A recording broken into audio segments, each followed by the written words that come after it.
Welcome back to Beyond the Pew. My name is Matt Rice, and we're continuing with our series on teens and technology. And while this video is going to be a bit about technology, it's going to be a kind of a play on the word of being plugged in. We want you to be plugged in with your child. We want you to be plugged in with your youth. And yes, some of this absolutely, because of where we live or how we live these days, is definitely connected to technology. A lot of it isn't, though. A lot of it is plugging it as a parent into their daily life, into their sports, into their school. But first on the technology bit, actually our photographer that's here today, he said one of the things he does as a parent is he follows his kids on every single social media outlet that they're on.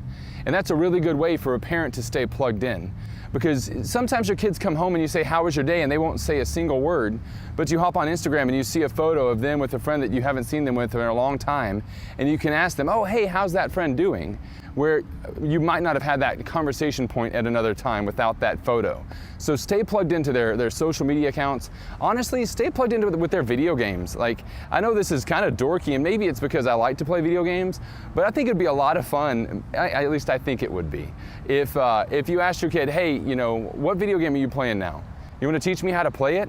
Because parents playing video games sometimes looks pretty silly.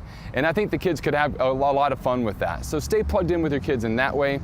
And other ways to stay plugged in with your kids is in their sports, going to their events. Of course, I know that sounds like almost stupid to mention, but a lot of parents don't realize how valuable that is. Even if they're sitting on the bench, even if they're, second string, being there and being present, and again, being their biggest fan connects you to them. So why is all this important? Why is being plugged in their life important? One, like, your goal as a parent in a certain way is to help them grow up to be productive adults that you enjoy to be around. That's actually a definition that Trey Cashin and Stephanie Cashin over at the Mystery of Parenthood use when they talk about raising their kids, is that they want to raise kids that they enjoy being around as adults. Another reason that you want to be plugged in with your kid and what's going on in their life is you want to be able to know who they are so that you can sense changes, because sometimes things will happen in their life that you don't know what happened. Whether it's an abuse situation or if it's bullying. And if you don't know who they are as a person, if you don't know their personality, it's going to be a lot harder for you to sense the change in them when they react to that. So as parents, we want to love our kids, as best we can. And the best way to do that is to stay plugged in their lives and know what's going on in their lives so you notice the changes in them and you can address them as they come up. One of the reasons to stay plugged in with your kids and to do their hobbies with them, go to their sports with them, is that these become so natural, so normal, that other conversations happen around them. So let's say your kid, loves to, throw the Frisbee or go play Frisbee golf or is on a sports team.